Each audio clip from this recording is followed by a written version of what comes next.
Selamat pagi, Jess. Nih, lanjut terus nih. Sekarang, aduh, saya ini ya, saya buatin VT ya. Sebetulnya sudah banyak VT saya yang membahas apa yang orang ibu atau bapak tanyakan. Cuman bapak ibu ini males untuk dengerin yang lain. Terus kemudian kalau dengerin tidak lengkap, kalau dengerin cuma separuh-separuh, senangnya nge-scroll. Nah, itu yang membuat kita tidak pernah lengkap mendapatkan informasi. Belum belum selesai mendengarkan komen, itu yang membuat kita tidak pernah lengkap untuk mendapatkan informasi ya. STMJ gimana Pak di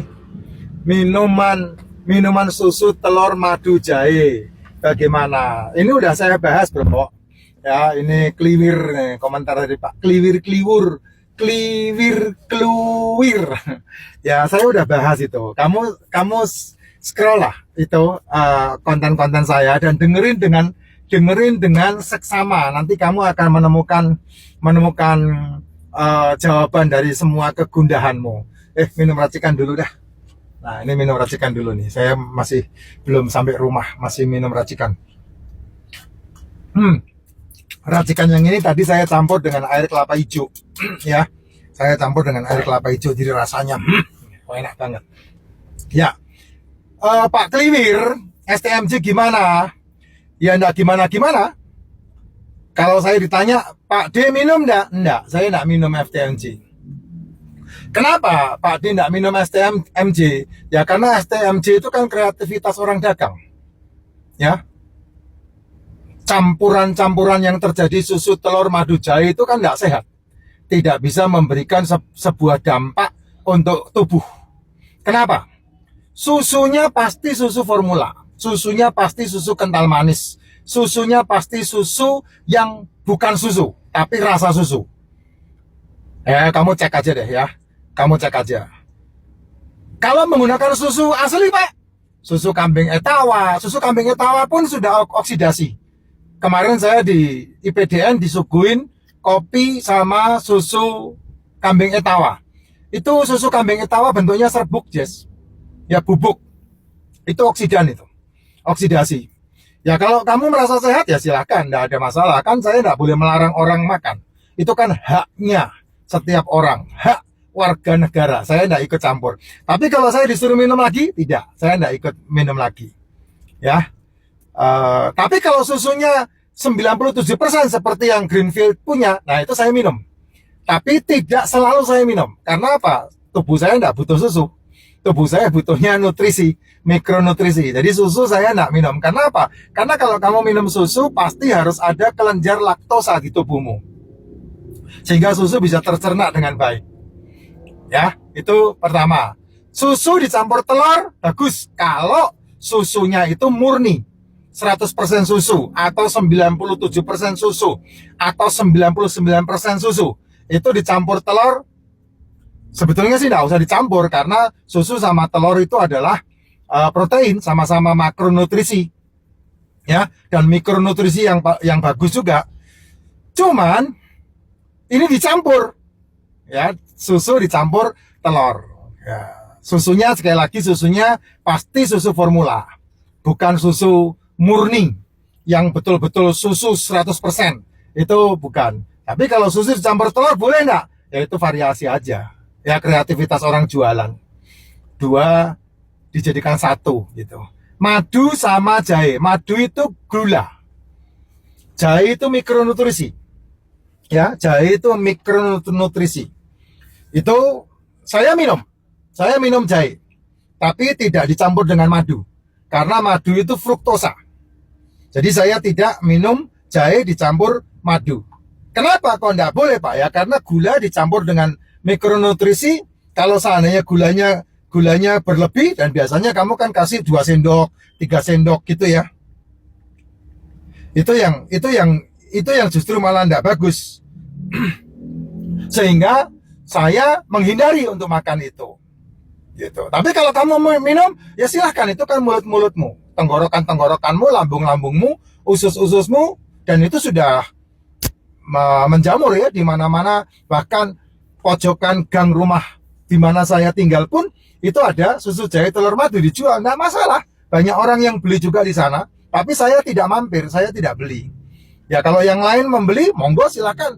Kan orang jualan itu tergantung kreativitasnya dia.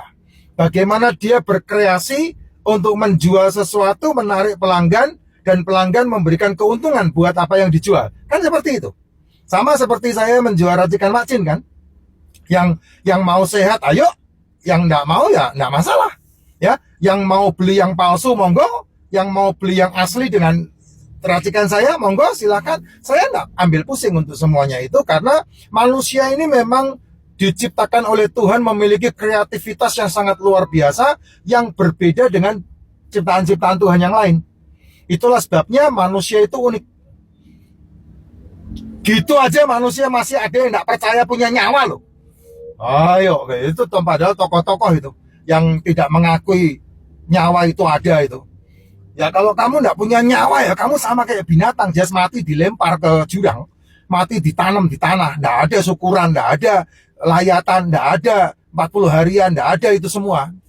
Ya, manusia itu adalah ciptaan Tuhan yang setara dengan malaikat. Cuman bedanya malaikat nggak punya daging, manusia itu punya daging. Jadi ada kekekalan dalam diri manusia, tidak pada hewan, tidak pada tanaman. Hanya ada pada manusia, itu ada kekekalan. Setelah dia mati, dia dihakimi, diadili, dan semua perbuatannya dipertanggungjawabkan. Itulah sebabnya kamu dikasih otak yang berbeda dengan binatang, sehingga otakmu bisa berpikir melebihi otak binatang.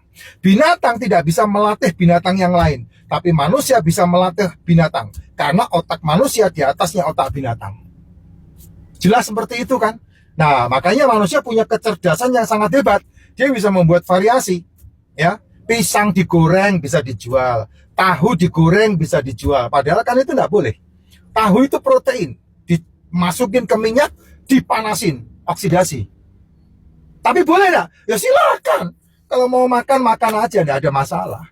Tapi kalau saya disuruh makan banyak, saya tidak mau. Dulu saya paling suka beli gorengan, tahu, tempe di pinggir jalan itu. Dulu paling suka. Bahkan seringkali beli satu kresek dimakan bareng kalau ketika lagi outbound di hutan. Tapi sekarang saya udah enggak. 5 tahun ini mungkin sekali 2 kali saya melakukan itu. Kapan? Kemarin pulang dari Garut makan tahu goreng. Iyalah, kemarin pulang dari Garut 2 hari 3 hari lalu. Kan cuma sepotong kayak gitu. Makan tahu goreng kan? Tapi ibu dia nggak ada tahu goreng. Tahu Sumedang. Oh, tahu Sumedang, iya. Iya, tahu Sumedang, tapi tidak ada tepungnya, Jess. Kalau kamu makan tahu dicampur tepung, dicampur gorengan, digoreng, wah itu yang bahaya. Oksidasi plus. Nah. Ya, saya tidak berani menghakimi ya. Itu kan UMKM. Jadi saya tidak berani untuk mau monstun gitu. Nah, itu kreativitas orang jualan. Saya dukung. Ya, saya dukung. Ya, tidak masalah. Kamu mau beli, monggo aja. Tidak ada problem. Tapi alangkah baiknya kalau kamu mengkonsumsi itu ya dikonsumsinya siang. Ya, antara jam 1 sampai jam 5 sore itu makan tidak apa-apa. Tapi dalam kondisi kamu tidak punya masalah degeneratif ya. Kamu tidak punya masalah komplikasi ya. Kamu tidak punya masalah metabolic syndrome ya. Nah, monggo silahkan apa aja boleh dimakan. Tapi kalau kamu udah punya masalah degeneratif, komplikatif, metabolic syndrome, wah itu hati-hati. Lebih baik kamu singkirkan yang namanya nasi, singkirkan yang namanya tepung, singkirkan yang namanya gorengan, cemilan, cepuluh, ceplas, singkirkan. Bersihkan dulu tubuhmu untuk menjadi sehat terlebih dulu. Baru setelah itu buat tombol pengen ya monggo silahkan kalau tombol pengen. Selebihnya tanggung jawab masing-masing di dalam diri kita. Jadi SCMJ saya tidak ikut campur. Itu adalah kreativitas orang jualan. Kamu tertarik, kamu minum dengan semua promosinya ya monggo silahkan. Itu hakmu. Tapi saya tidak minum. Karena apa? Susu tamat telur saya harus milih. Yang mana yang saya mau makan? Saya makan telurnya. Susunya, kalau 100% susu saya minum, tapi tidak setiap hari. Madu sama jahe, saya minum madunya, tapi tidak dicampur dengan jahe. Madunya saya minum siang, karena apa? Madu itu fruktosa. Terutama saya minumnya royal jelly-nya, bukan madunya. ya, karena royal jelly